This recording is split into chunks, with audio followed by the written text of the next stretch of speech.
patológico, pues les dabas tratamiento, pero no se hacía más, ¿no? No se hacían urocultivos, no se pedían técnicas de imagen, había niños con infecciones de vías urinarias de repetición y solamente se les daba antibiótico cada vez que se lo ocupaba. Entonces, realmente hay muchas cosas que ya se tienen que cambiar, que ahorita lo vamos a ver, ¿no? Entonces, en los niños, ¿por qué es importante hacer el diagnóstico adecuado? Porque, como les he dicho en pláticas anteriores, no hay que realizar estudios innecesarios, no hay que hacer cosas invasivas, ¿no? Nada que les duela a los niños. Siempre que vayan a atender un niño, siempre piensen que podría ser como su hijo, que podría ser su hijo, ¿no? Entonces, obviamente, ustedes quieren para su familia el menos dolor, la menos invasión posible. Entonces, es algo bien importante, ¿no? Y bueno, obviamente, un niño con infección de vías urinarias siempre es importante pues detectar que no haya alguna anomalía congénita o algo que esté provocando las infecciones, ¿no? ¿Y por qué es importante detectar las anomalías? Pues bueno, porque en ese caso de que se detecten, pues hay que darles un manejo, un seguimiento adecuado, y si esto se realiza, pues vamos a realizar prevención de falla renal, que muchas veces puede haber falla renal cuando hay infecciones de vías urinarias de repetición, sobre todo si empiezan como en la edad pediátrica, ¿no? Imagínense, si empiezan al año o a los 2 años y toda su vida tienen infecciones urinarias, pues en la edad adulta seguramente van a tener unos riñones llenos de cicatrices, ¿no? Dañados.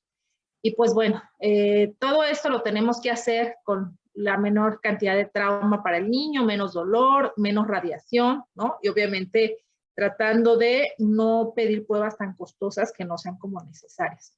Okay. Entonces, para hablar ya de lo que son las infecciones del tracto urinario, pues tenemos que una infección urinaria es la invasión de bacterias en el aparato urinario, y estas bacterias van a sobrepasar los mecanismos de defensa del huésped, ¿sí? Esto a su vez va a producir una reacción inflamatoria y eventualmente alteraciones morfológicas y funcionales, ¿no? Con síntomas muy específicos. Esta, pues, es una definición que hay que aprenderla tal cual, ¿no?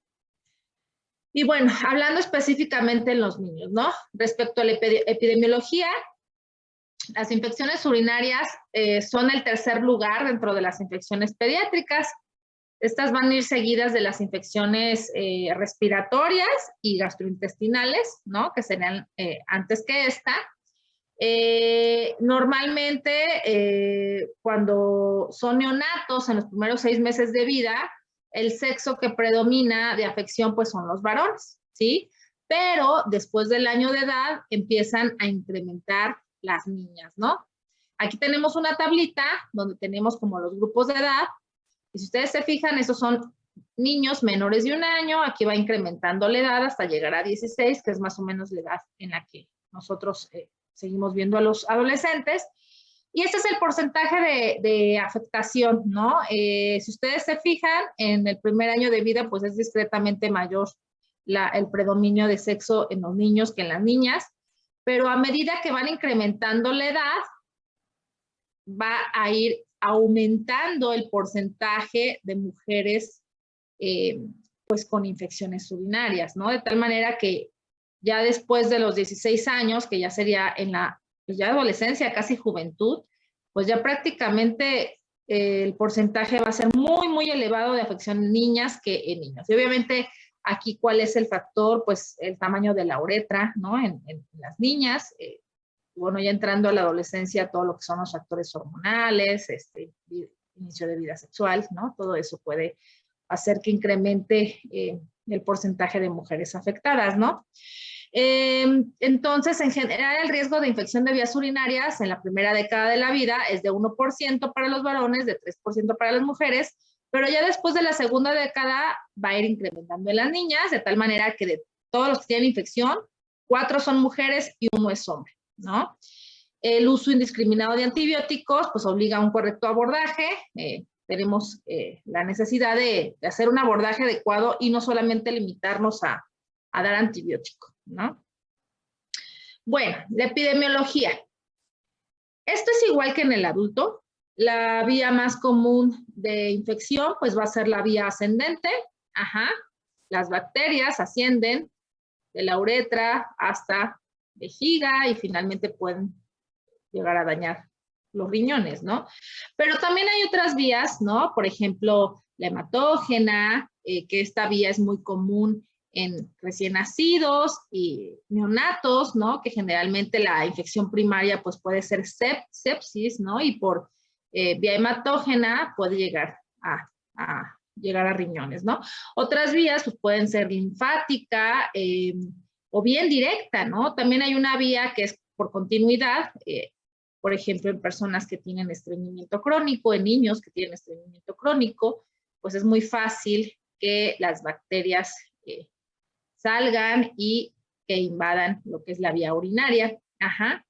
Y bueno, también si tomamos en cuenta que a nivel periuretral hay una flora bacteriana que en teoría es de baja virulencia, pues bueno, hay factores que podrían hacer que esta flora normal se haga virulenta, ¿no? Y que específicamente los microorganismos gram negativos puedan llegar a provocar daño, ¿no? Y presentar una virulencia mayor, ¿no?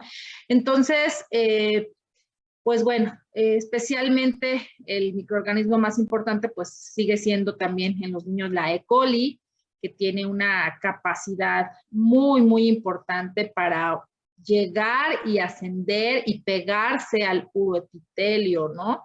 Entonces, sigue siendo el microorganismo más importante. Puede haber un daño renal, ajá, que es un daño renal parenquimatoso que se puede presentar en los primeros 2 años posterior a la infección de vías urinarias, sobre todo las que son febriles. Ajá. Y bueno, obviamente, entre más episodios de infecciones urinarias, pues el daño parenquimatoso va a ser mayor, ¿no? Otra causa u otra situación que es muy frecuente en los niños es, por ejemplo, niños que tienen muy el prepucio bastante grande, cerrado, ¿no? Que esto puede ser una causa de pues semiobstrucción de la orina y bueno, obviamente puede alojar microorganismos que causan infecciones, ¿no? Pero bueno, más adelante vamos a hablar de esto más a fondo.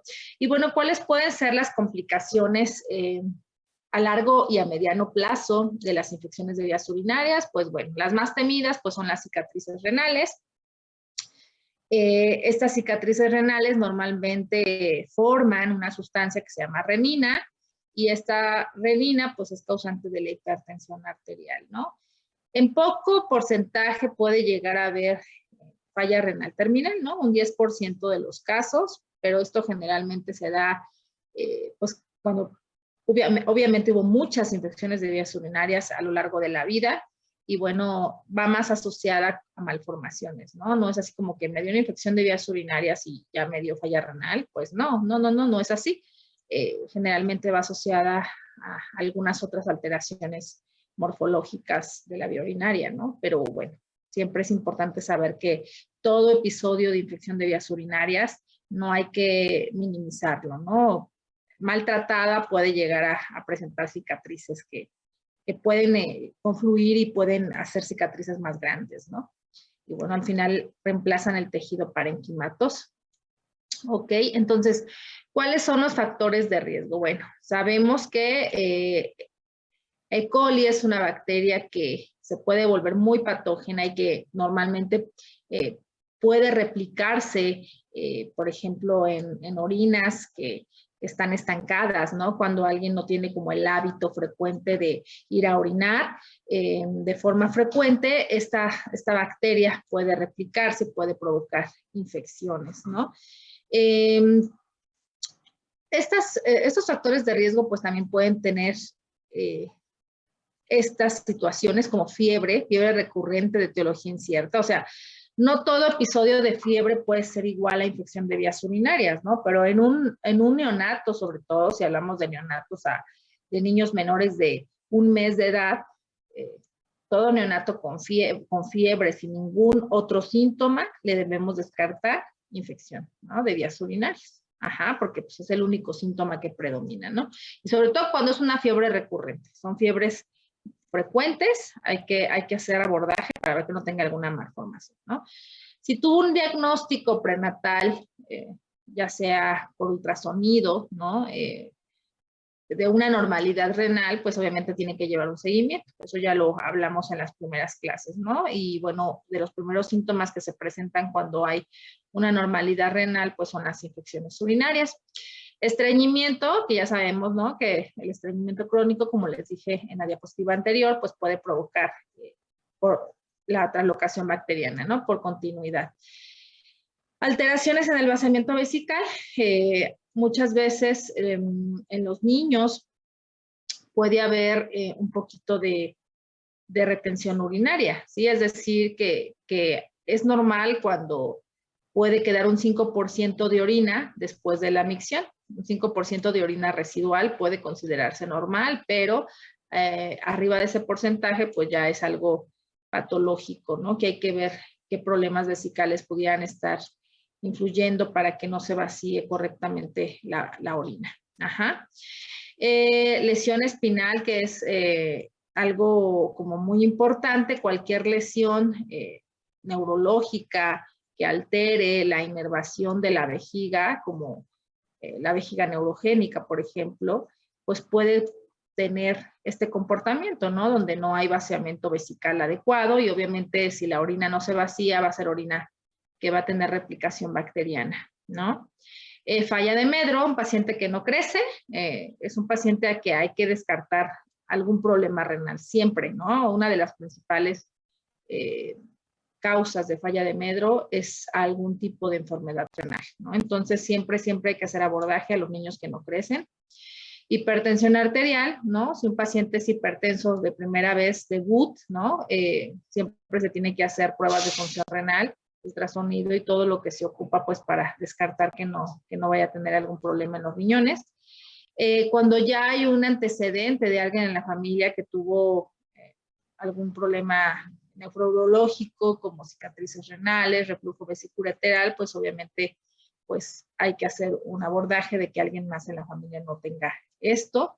Y bueno, pacientes menores de 6 meses, pues son pacientes muy susceptibles y vulnerables a cualquier tipo de infección, ¿no? Siendo la infección urinaria de las 3 más frecuentes. Ahora, ya clasificando las infecciones de vías urinarias, pues bueno, tenemos varias opciones. Esto probablemente sea muy parecido que en el adulto, o a lo mejor es igual, pero bueno, lo vamos a volver a repetir. Primero tenemos que establecer qué tipo de infección es. Si es infección alta o baja, ajá, dependiendo el sitio de afección. Hay que ver si es una infección de primera vez o si es recurrente, porque obviamente el abordaje pues es diferente.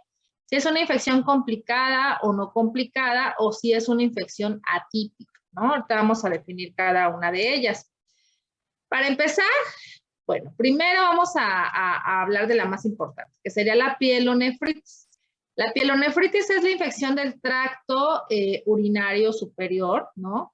Que abarca pues la mitad superior de los ureteros y el parénquima renal, ¿no?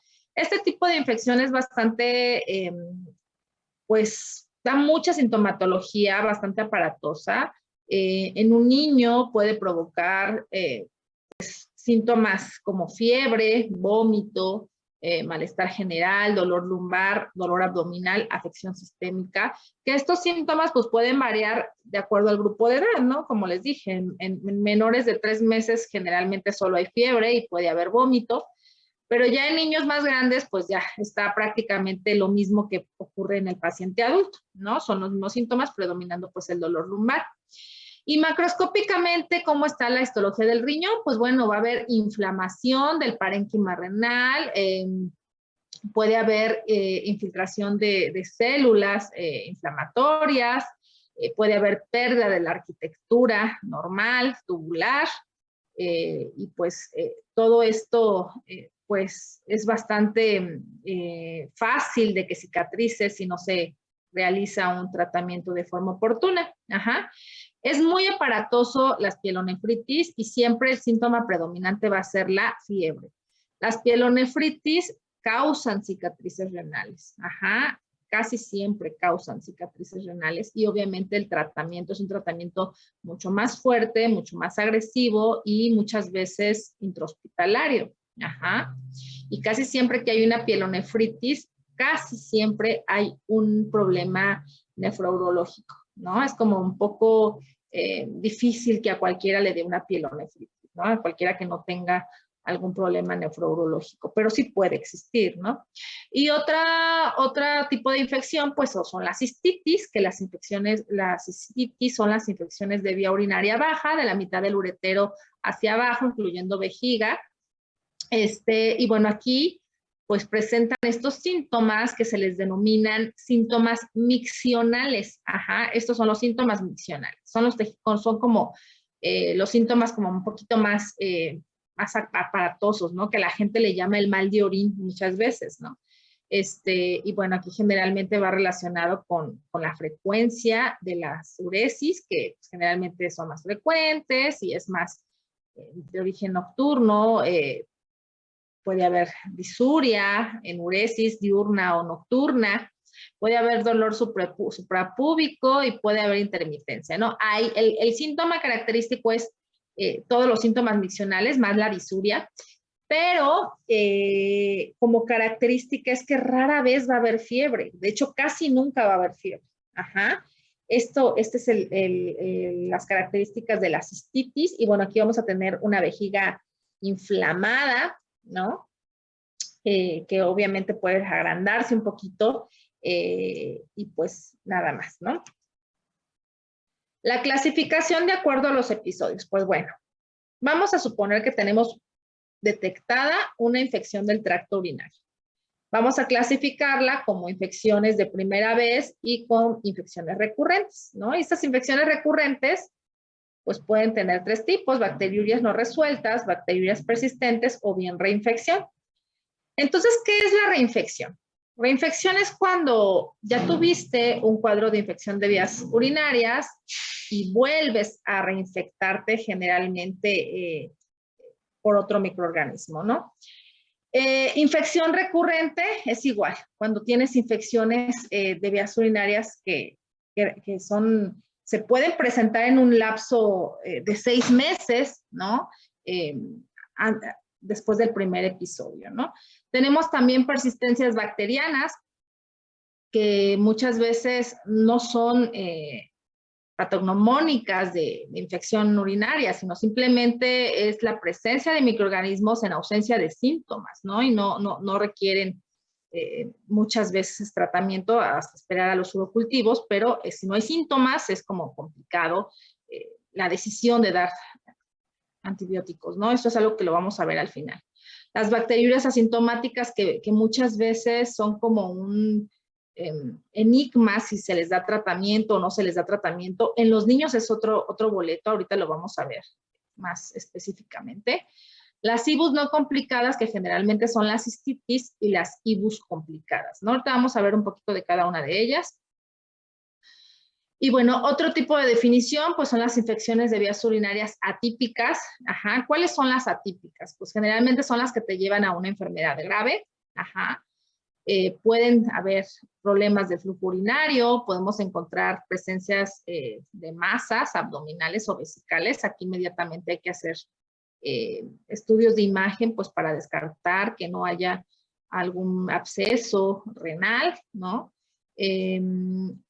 Cuando hay alteraciones en las pruebas de función renal, como la creatinina. Un paciente que inicialmente empezó con infección de vías urinarias, pero puede llegar a tener septicemia concomitante. Ajá. Cuando tú inicias tratamiento y que hay mala respuesta después de 48 horas, ¿no? Y bueno, toda infección que sea causada por un organismo que no sea E. coli puede considerarse como IBU atípica, ¿no? Y las IBUs recurrentes, que les dije que íbamos a hablar en este apartado, pues es que puede tener varias definiciones, ¿no? Pero hay varias situaciones que pueden entrar dentro de las IBUs recurrentes. Por ejemplo, esta, ¿no? 2 o más episodios de infecciones urinarias con pielonefritis aguda, ¿no? Pero pueden combinarse. Por ejemplo, puede ser un episodio de EUBU con pielonefritis más 1 o más episodios de cistitis. O sea, se puede combinar pielonefritis con cistitis, no al mismo tiempo, ¿no? Pero esto ya se considera una infección de vías urinarias recurrentes. O bien, 3 episodios de pura cistitis se pueden considerar IBUs recurrentes. Entonces, esto nada más como para ver, se pueden combinar los 2 tipos de infecciones urinarias o pueden ser de un solo tipo, pero ya cualquiera ya se considera IBU recurrente.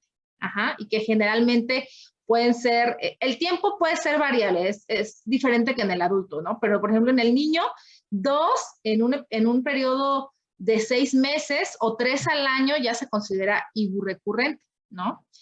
El agente causal, el antibiótico usado, la vía y el lugar donde recibió el tratamiento, la duración del tratamiento y la calidad de seguimiento, todo esto cuando se altera, pues normalmente es lo que nos lleva a IBUs recurrentes, ¿sí? Generalmente cuando no se realizaron urocultivos y que se dio tratamiento sin un seguimiento adecuado, pues son personas que obviamente va a fracasar su tratamiento.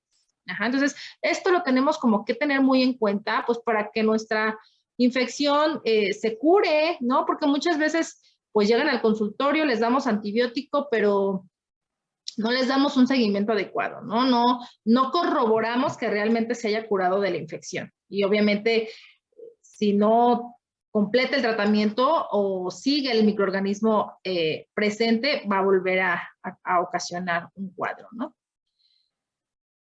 Las IBUs recurrentes, pues bueno, aquí tiene mucho que ver, por ejemplo, a qué niños les daría una IBU recurrente, ¿no?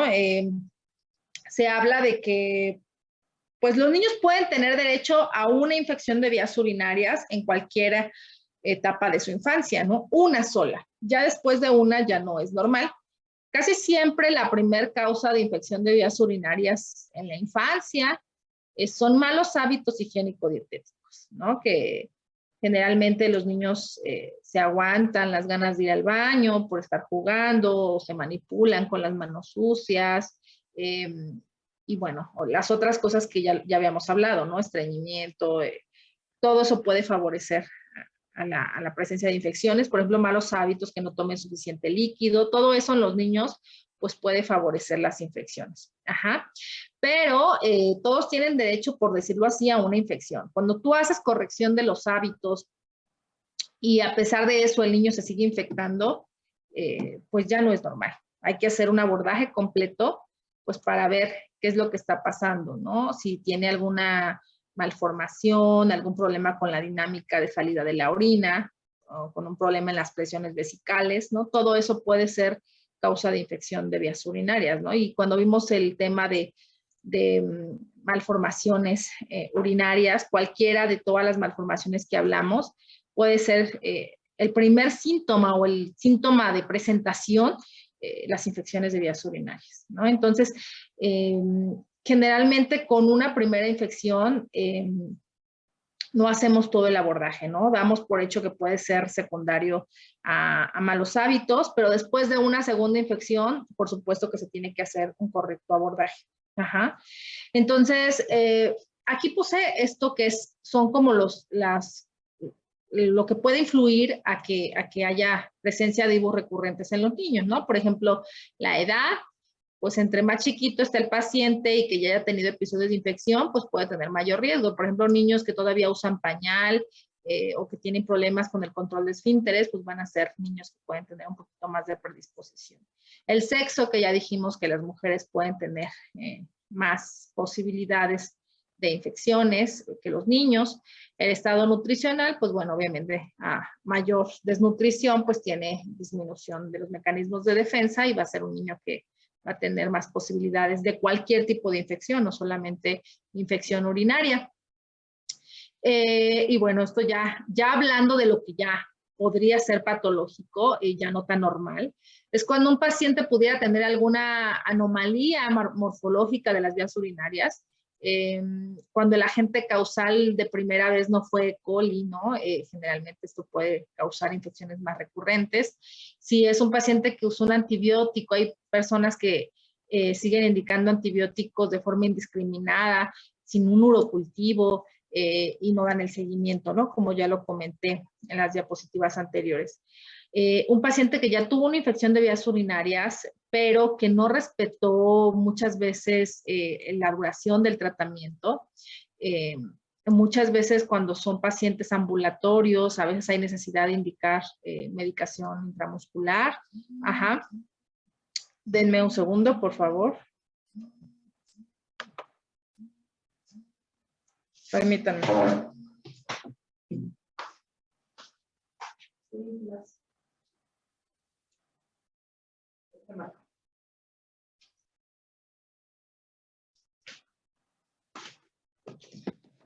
Listo, chicos. Entonces, ya no sé en dónde me quedé. Espérenme.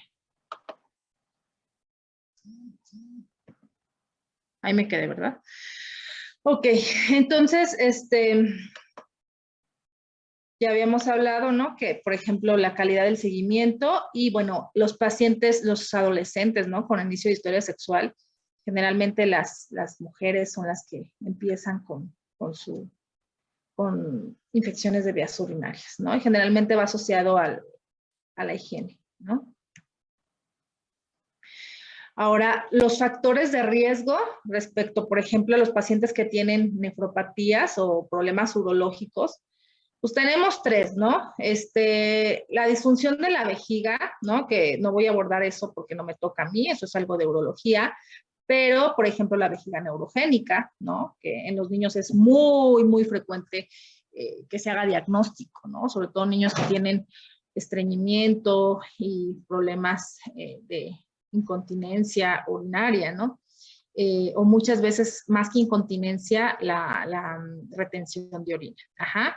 El reflujo vesicoureteral, que en los adultos, en los niños, puede llegar a ser una de las causas más importantes de infecciones de vías urinarias. Ajá. Yo creo que es la más importante respecto a las patologías urológicas. Ajá. Y la uropatía obstructiva, ¿no? Que ya todo eso hablamos en las clases de malformaciones. Cualquier situación que esté provocando obstrucción a la salida normal de la orina, pues por supuesto que va a provocar que esa orina sea una orina estancada que pueda provocar replicación bacteriana, ¿no?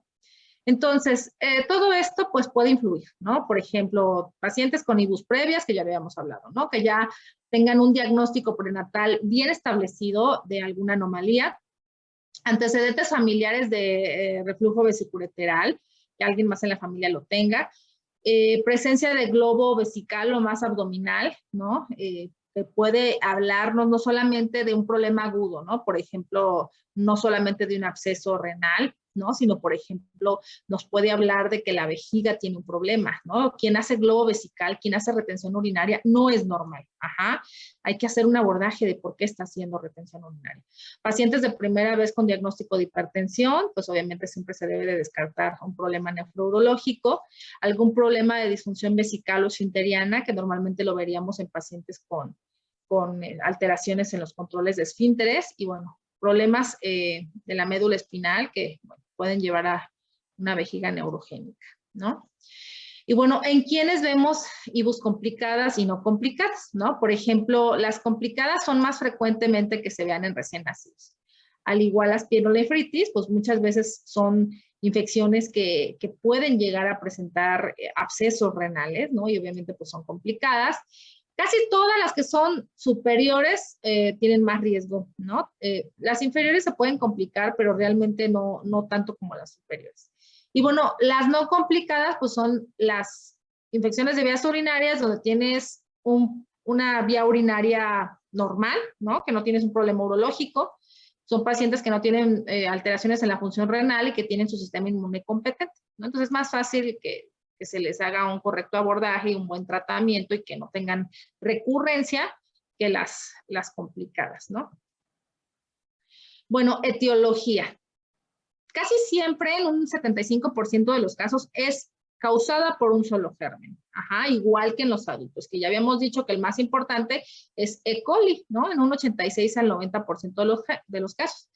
Por ejemplo, cuando tenemos un urocultivo que tiene 2 o 3 microorganismos, pues es una muestra que se considera patológica. Ajá. Patológica, perdón, contaminada. Entonces, normalmente cuando salen de 2 a 3 microorganismos, se tiene que volver a realizar el urocultivo, ¿no? Y hay que realizarlo con la técnica adecuada porque seguramente se hizo mal, ¿no? ¿Qué otros microorganismos causales podrían provocar esto? Pues bueno, en los otros microorganismos específicamente van a ser gram negativos, sobre todo en los grupos de edad más pequeñitos, ¿no? Entre ellos pues, tenemos la Klebsiella, el Proteus, Proteus vulgaris y Mirabilis. Este Mirabilis es un microorganismo que normalmente le gusta guardarse en el prepucio, ¿no? De los hombres. Entonces, por ejemplo, en estos niños que no tienen circuncisión o que tienen el prepucio muy redundante, es muy frecuente que sea por Proteus mirabilis, ¿no? Enterobacterias, que ya serían como ya microorganismos en niños más pequeñitos también, recién nacidos, Enterococcus, Pseudomonas, pues van a predominar en estos pacientes, ¿no? Los síntomas, como les dije en las diapositivas anteriores, se van a clasificar en los menores de 3 meses y en los mayores de 3 meses, ¿no? Hasta la adolescencia. Los menores de 3 meses van a tener esto, fiebre, irritabilidad, vómito, pueden estar letárgicos, pueden tener hiporexia y falla de medro, aunque en menos frecuencia. Incluso ya si se llegaran a complicar, pueden llegar a tener hasta dolor abdominal, ictericia, hematuria, ¿no? Mal olor de la orina. Esto es en los bebés. Ajá. En pacientes más grandes, pues prácticamente es igual que en el adolescente, que en el adulto. Y bueno, si es pielonefritis, el síntoma predominante va a ser fiebre, pero pueden haber todos estos, ¿no? Dolor abdominal, vómito, hiporexia, letargia, irritabilidad, hematuria, mal olor, falla de medro. Estas son las pielonefritis. Y la cistitis, como les dije, los síntomas miccionales, que es en la frecuencia, en el número de las uresis y disuria, ¿no? Y todo esto, ¿no? Puede haber fiebre en menor, es menos común, pero sí puede haber, ¿no? Entonces, esos son los síntomas de acuerdo al grupo de edad, ¿no? ¿A quién vamos a hospitalizar, no? Yo no sé en los adultos, pero en los niños se va a hospitalizar prácticamente a todas las pielonefritis, ¿no? Por ejemplo, que son las que pueden llegar a presentar complicaciones. Pero bueno, aquí están los criterios que podrían ser recién nacidos y lactantes. Todo recién nacido y lactante con sospecha de infección de vías urinarias se tiene que hospitalizar, ¿no? Por el riesgo de complicación y de septicemia. Ajá.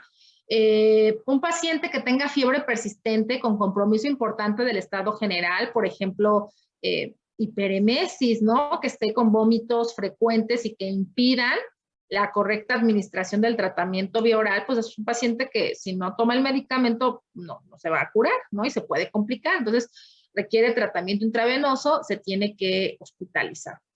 Si ya se realizó un tratamiento ambulatorio y fracasó, pues es otra indicación de hospitalización. Un paciente que llega deshidratado, probablemente secundario pues a vómito, se tiene que hospitalizar. Y paciente con riesgo social. ¿Quiénes son estos? Pues los que tienen malos cuidadores, ¿no? Que por ejemplo los papás son irresponsables o que el niño vive con la tía, abuelita, prima y nadie se hace cargo al 100% de él. Son pacientes que se tienen que hospitalizar. ¿Cuáles son las complicaciones de las infecciones de vías urinarias? Pues tenemos las complicaciones agudas y las crónicas, ¿no? Las agudas, la más temida, pues es el absceso renal, ¿no? Generalmente es una complicación secundaria de una IBU ascendente. La sintomatología de los abscesos renales es muy vaga, ¿no? Realmente es inespecífica. Y pues va a incluir paciente con fiebre persistente, con un dolor lumbar persistente, puede llegar a tener dolor abdominal y reactantes de fase aguda muy elevados, como BCG elevada, leucocitosis.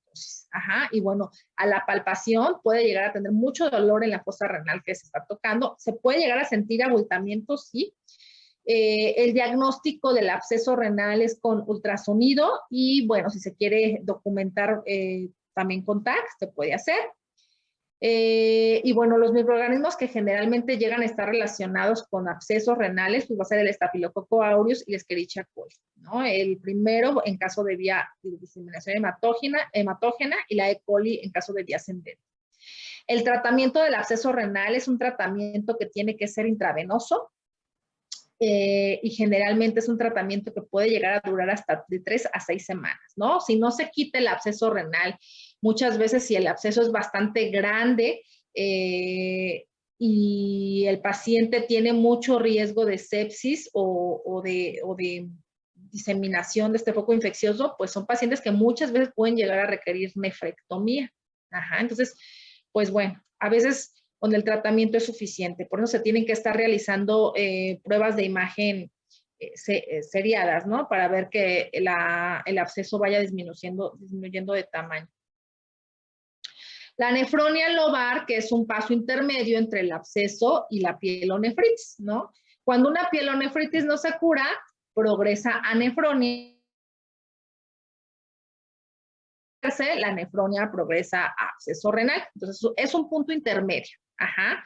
¿Y cómo se ve? Pues es un riñón grande, es una nefromegalia. Y bueno, va a haber una lesión focalizada, hipoperfundida, los límites van a ser irregulares y puede ser hiper o hipoecogénica según la fase, ¿no? Y bueno, se puede llegar a complicar también con absceso renal. Bueno, los diagnósticos de las infecciones de vías urinarias en los niños, pues un niño que llega con clínica de infección de vías urinarias con los síntomas que ya mencionamos, pues se le va a solicitar todo esto, ¿no? Biometría hemática, pues para ver cómo está los leucocitos, predominio de qué, ajá.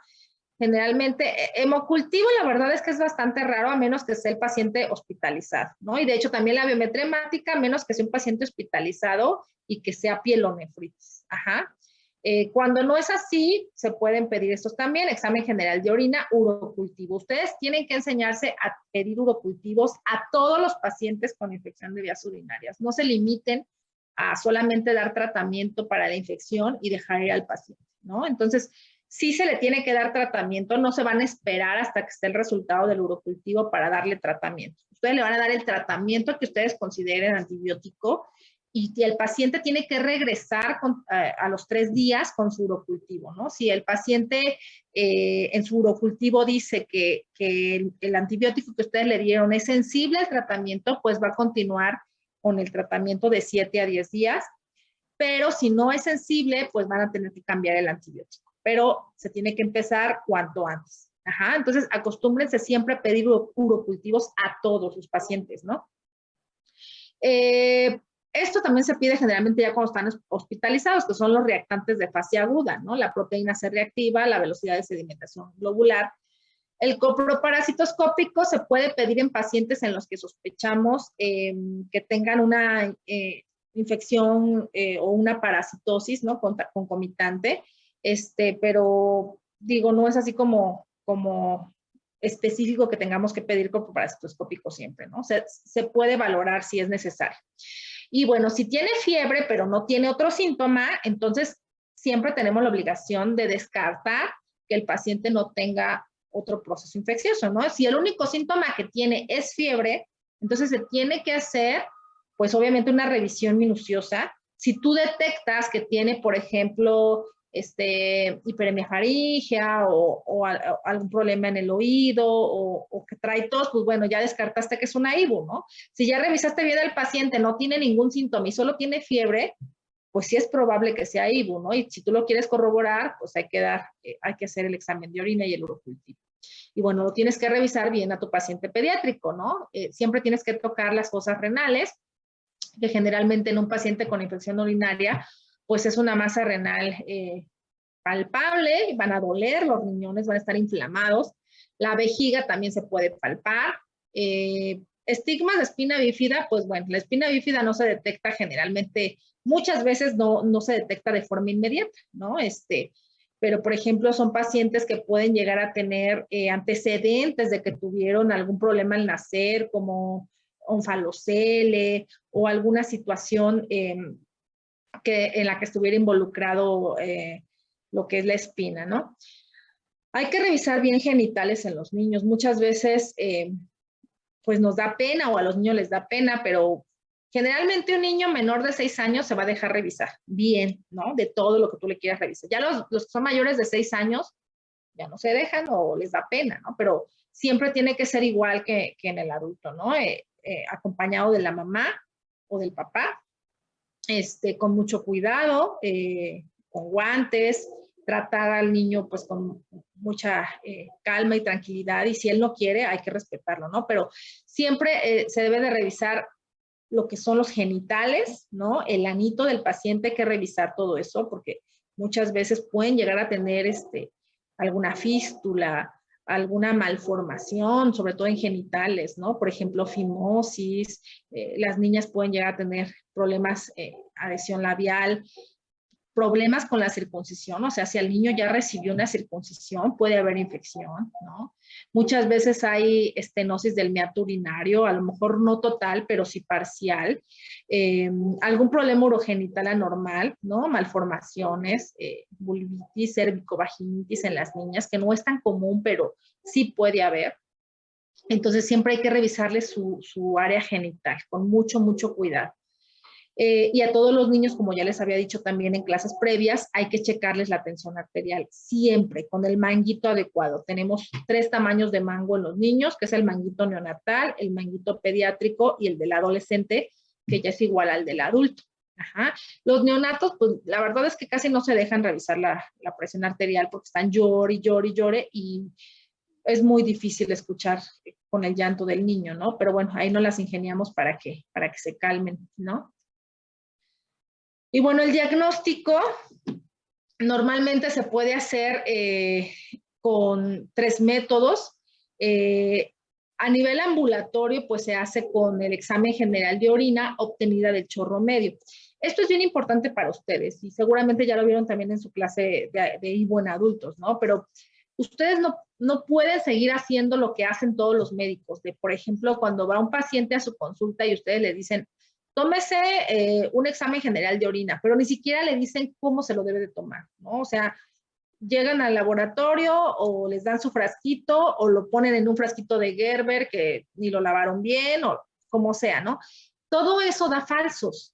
Una mala higiene a la hora de tomar la muestra, que no sea del chorro medio, o por ejemplo un lactante que usa pañal y que es muy fácil de que se contamine, definitivamente no va a ser confiable el examen de orina, ¿no? Entonces, la primera técnica, pues, es el chorro medio, que es con un adecuado aseo de genitales con agua y jabón. El paciente orina un chorro en la taza del baño y el siguiente chorrito lo va a poner en un frasquito estéril. Ajá. Generalmente debe de llevarse inmediatamente al laboratorio o si no es como factible que lo lleve de forma inmediata, se tiene que meter al refrigerador. Y bueno, al llevar al laboratorio de preferencia que se procese de forma inmediata. Si no se hacen las cosas así, es muy fácil de que se contamine, ¿no? Y entonces, si llegan con un examen general de orina patológico, con la mayoría de los médicos le van a dar antibiótico, que es un antibiótico que no necesitaba, un antibiótico que muchas veces puede barrer con la flora normal, que puede tener muchas consecuencias, ¿no? Entonces, no hay que dar antibióticos si no estamos 100% seguros de que el paciente tiene infección urinaria, ¿no? Otra técnica son las bolsas adhesivas, que normalmente las usamos en los bebés. Ajá. Estas bolsas adhesivas son una pesadilla, ¿no? Para los papás, porque muchas veces tienen que pasar por 3, 4, 5 bolsitas hasta que pueden tomar la recolección. ¿Y cómo se hace? Generalmente se tiene que lavar bien genitales del niño o de la niña, se despega la pegatina que está ahí, se adhiere al área genital y pues no debe de ponerse pañal. Si le pones el pañal seguramente lo va a contaminar con materia fecal. Hay que estar pendientes. En cuanto el bebé orine, inmediatamente hay que quitar la bolsita, se dobla y se lleva al laboratorio. Ajá. Si se hace esta técnica con cuidado y con todo el aseo del mundo, es muy confiable. Ajá. Casi siempre esto se contamina. Ajá. Es muy difícil que se haga bien por los niños en edad, pues que usan pañal, ¿no? Es muy fácil que se contamine con materia fecal. Entonces, si les llega un niño con un examen de orina patológico obtenido por una bolsita recolectora pero que el niño no tenga síntomas, la verdad es que es bastante difícil que realmente vaya a tener una infección de vías urinarias. Ajá.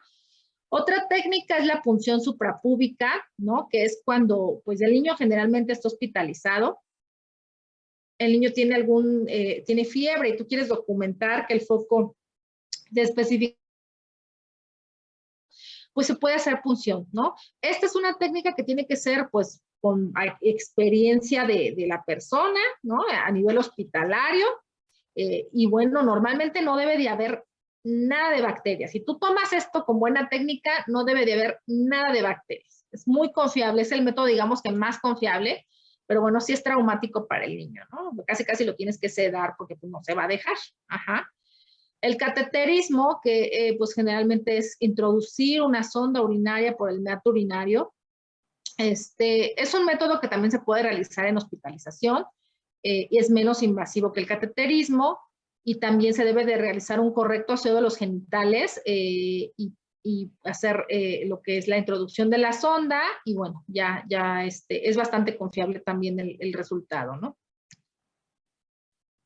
Y bueno, respecto a las unidades formadoras de colonias, pues obviamente esto es igual que en el adulto, ¿no? Más de 100,000 unidades formadoras de colonias te hacen el diagnóstico, ya sea en bolsa recolectora, el chorro medio, en el cateterismo vesical, como es una técnica bastante confiable, no nos vamos hasta 100,000. Con 50,000 que tenga obtenido del cateterismo, ya es muy probable que tenga infección urinaria, ¿no? Y la punción suprapúbica, cualquier recuento de bacilos gram negativos o bien gram positivos arriba de 5,000, cualquiera de esas te hace el diagnóstico. Hay otras sustancias que se pueden medir por tira reactiva, ¿no? Como es la esterasa leucocitaria y los nitritos, ¿no? Casi siempre que están presentes estas dos sustancias, pues son positivas para IBUs, ¿no? Entonces, puede tener, por ejemplo, una esterasa leucocitaria negativa, nitritos positivo, pues puedes iniciar antibiótico, pero hay que tomar urocultivo. O sea, cuando está dudoso, hay que tomar urocultivo. De todas maneras, ustedes saben que siempre tenemos que tomar urocultivo, ¿no? Esterasa leucocitaria positiva y nitratos negativo, igual urocultivo y microscopía, ¿no? Esterasa leucocitaria positiva y nitritos negativos, perdón, negativo y negativo, los dos negativos, se va a descartar IBU, ¿no? Es muy difícil que haya una IBU cuando los dos son negativos. Pero, ¿qué otra cosa podemos encontrar en la tira reactiva que puede sugerir infección de vías urinarias? Pues bacterias, ¿no? Bacterias moviéndose por todos lados, leucocitos, puede haber también algunos fragmentos de eritrocitos o cilindros leucocitarios, ¿no? Entonces, todo eso puede hacer como un diagnóstico en el examen de orina. Y el urocultivo, que es el gol estándar, ¿no? Siempre para confirmar la infección de vías urinarias, ¿no? Ya les comenté, de preferencia chorro medio en los niños que ya controlan esfínteres. En los niños que no la controlan, pues aquí le puse cateterismo o punción, pero solamente para los que están hospitalizados. Los que no están hospitalizados, pues tiene que ser bolsa recolectora. Pero da muchísimos, 85% de los pacientes que se les hizo bolsa recolectora son falsos positivos. Por eso le digo que no es confiable la bolsa recolectora. Ok, ¿a quién le haces ultrasonido? ¿No? Porque las guías anteriores, porque también tenemos guías para infección de vías urinarias en los niños, las guías anteriores decían que hasta después del segundo episodio de infección de vías urinarias se tenía que hacer un ultrasonido renal. Las últimas guías que acaban de salir hace poco dicen que no te esperes, que ya después del primer episodio de infección de vías urinarias hay que pedir un ultrasonido, ¿no? Y bueno, más si tiene estos criterios, ¿no? Por ejemplo, que su IBU o su ITU sea febril, que sea un paciente que no controle todavía la micción o que nunca le haya realizado un ultrasonido, que tengas datos o estigmas de que hay algo que no esté bien en el tracto urinario, ¿no? Que tenga una masa abdominal o vesical, que tenga pruebas de función renal alterada o bien que tenga una IBU diferente a E. coli, que sería una IBU atípica, pues a ellos hay que hacerles un rastreo ultrasonográfico. También tenemos el gamagrama renal con DMSA, que es un radiotrazador que se usa para pintar cicatrices renales. Ajá, si tú sospechas que tu paciente ya tiene cicatrices renales, le puedes tomar un gamagrama con DMSA para documentar estas cicatrices que no se pueden ver por otro método, ni con otro radiotrazador, ni por ultrasonido. O sea, los radiólogos que te digan, le veo cicatrices renales a su riñón, la verdad es que tendrían que tener muy buen ojo clínico, muy buen ojo más bien, ultrasonográfico, porque no se puede ver las cicatrices a menos que sea con este estudio, gamagrama renal con DMSA. Y ese te capta los procesos inflamatorios del parénquima renal. Todos los pacientes que tienen reflujo vesiculolateral tienen más riesgo de hacer cicatrices renales. Y bueno, también los pacientes que tuvieron pielonefritis, pues tienen más riesgo de tenerlo, aunque no tengan reflujo vesicular. Y bueno, ¿a quién le haces un gamagrama? Porque no le vas a hacer a cualquier paciente con IBU un gamagrama con DMSA. Bueno, todo lo que sea evolución atípica y todo esto, ¿no? Masa abdominal, disfunción del tracto urinario, niveles de creatinina elevados, septicemia, IBU por microorganismo diferente a coli o hallazgos patológicos en estudios de imagen previos, ¿no? El uretrocistograma miccional es un estudio que se pide después de que ya hiciste el ultrasonido renal. Si el ultrasonido renal sale normal y el paciente sigue teniendo infecciones de vías urinarias, el siguiente paso es un uretrocistograma miccional. ¿Por qué? Porque hay que descartar que la causa de las infecciones no sea secundaria al reflujo vesiculolateral. Ajá. También se puede tomar en estos pacientes con itus recurrente, alteraciones de las pruebas de imagen ya comentadas, que haya datos de disfunción del tracto urinario o que bien alguien de la familia ya tenga antecedentes de reflujo vesiculolateral. Para mandar al nefrólogo pediatra, híjole, yo les sugiero que manden al nefrólogo pediatra, específicamente a mí, a la doctora Yasmín Rico, a todos los pacientes que tengan con infecciones de vías urinarias, pediátricos. Ajá.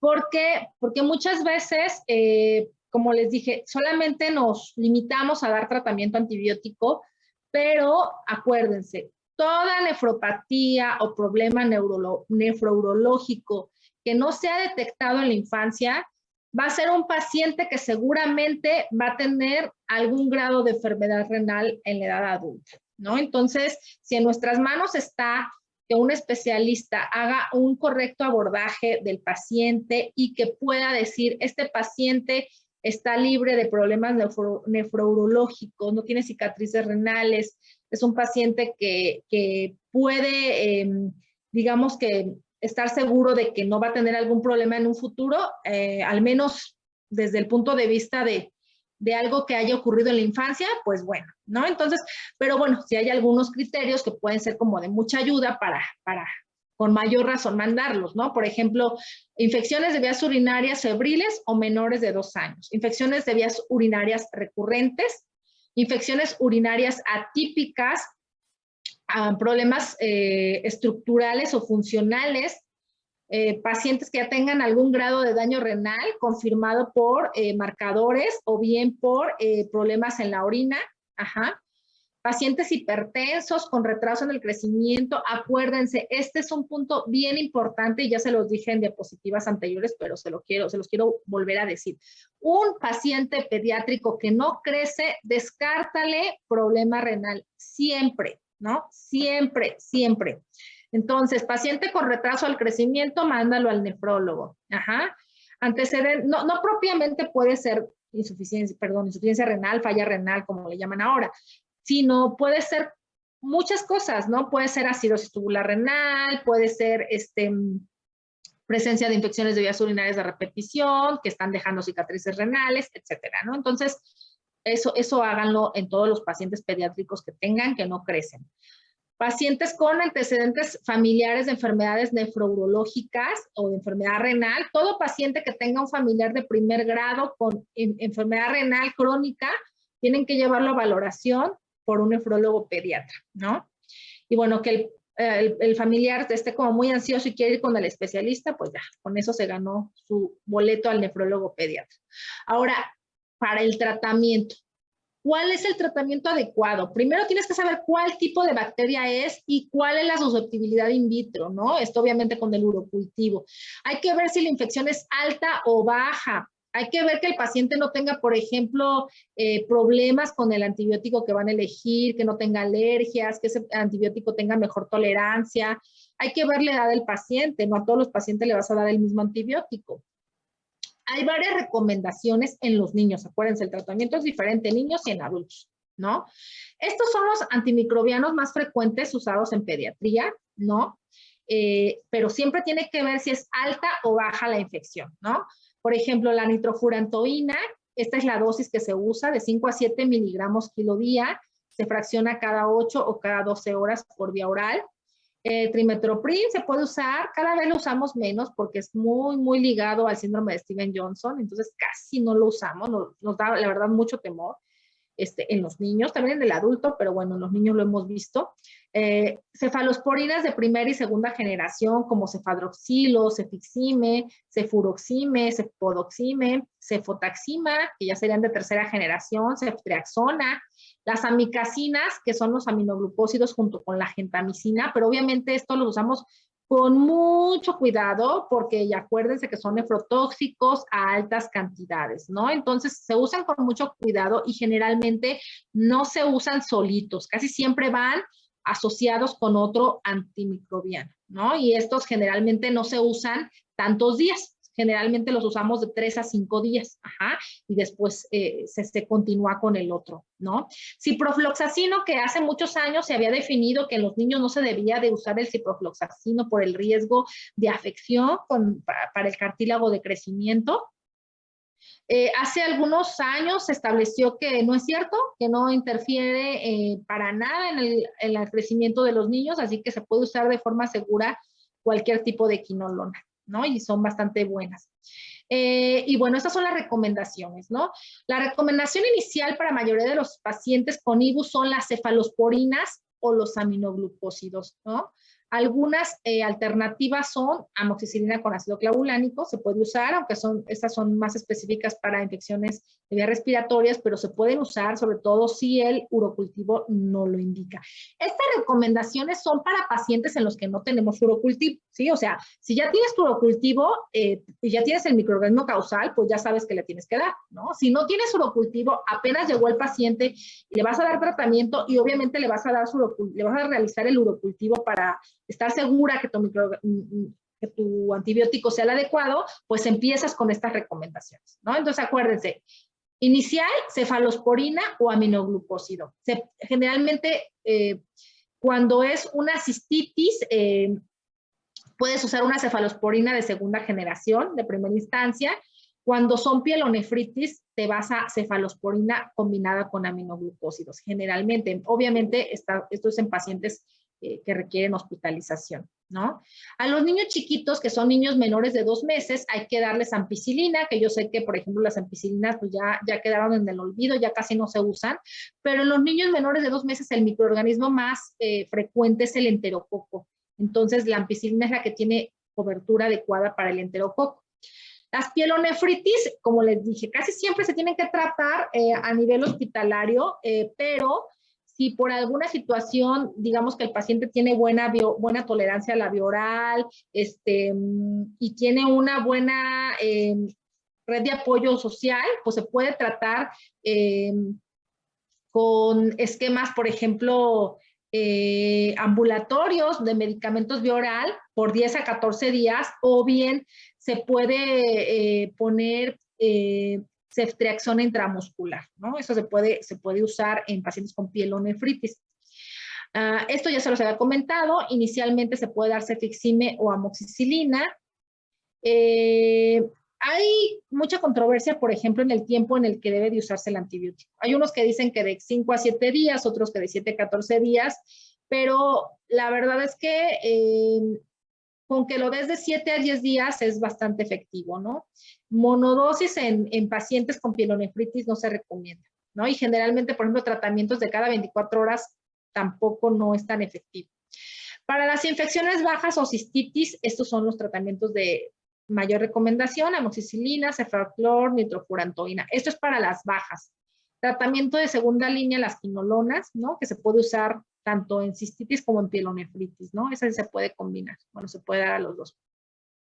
La nefronia lobar, que ya les había comentado, generalmente requiere 2 antibióticos intravenosos y se puede usar por un tiempo a nivel hospitalario y continuar el tratamiento vía oral en su domicilio entre 2 y 3 semanas.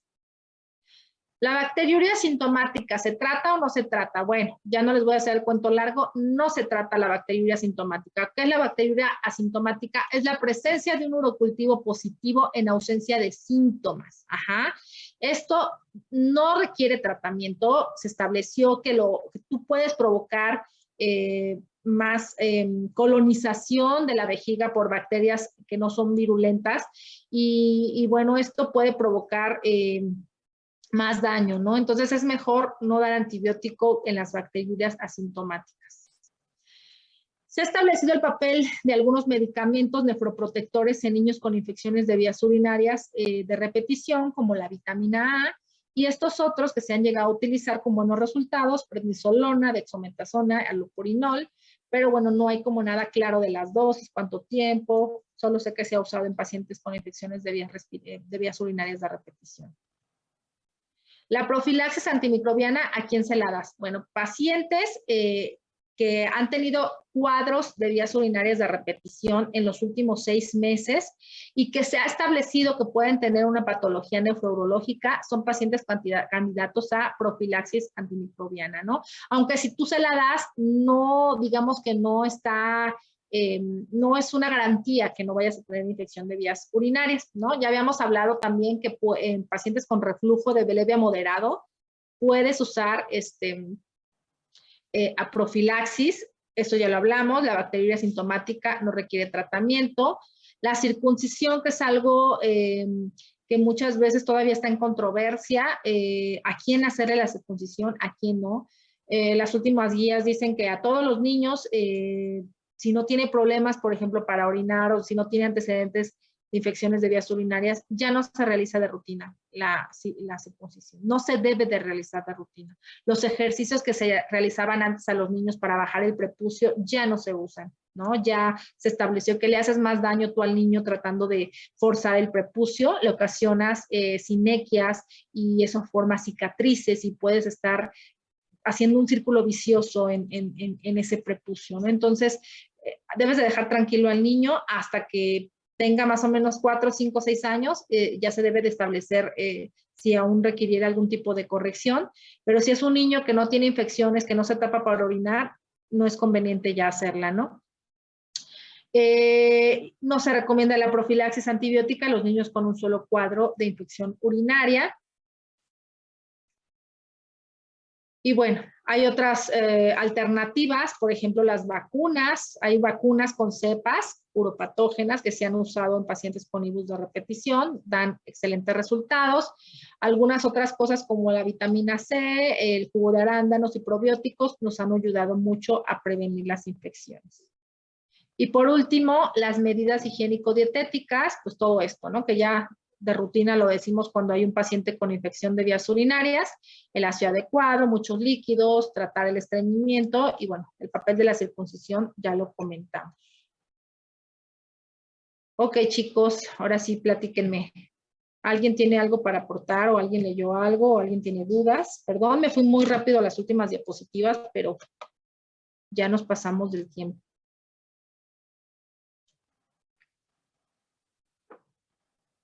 ¿Nadie tiene dudas de las infecciones de vías urinarias en los niños? ¿Todo quedó muy claro?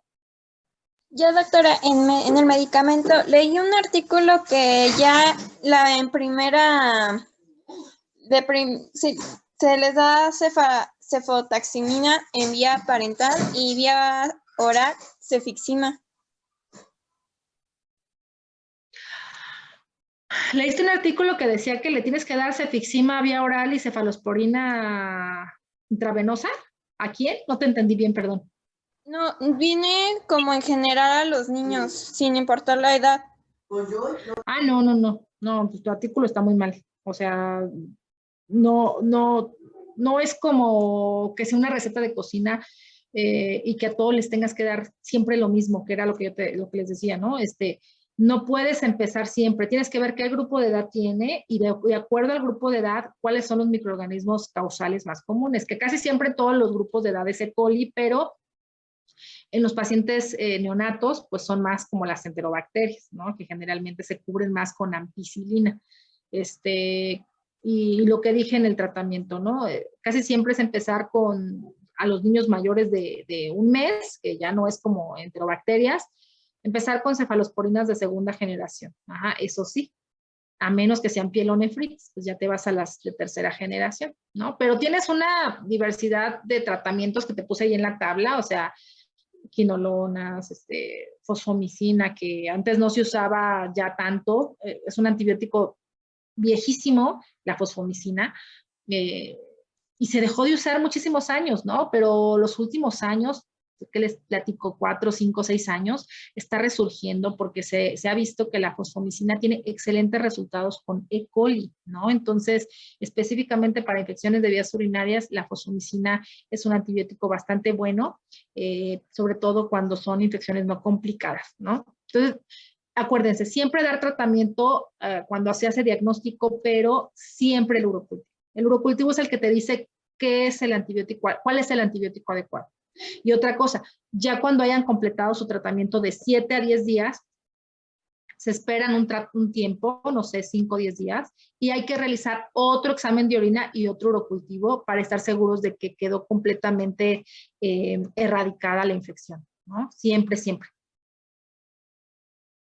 ¿Alguien más?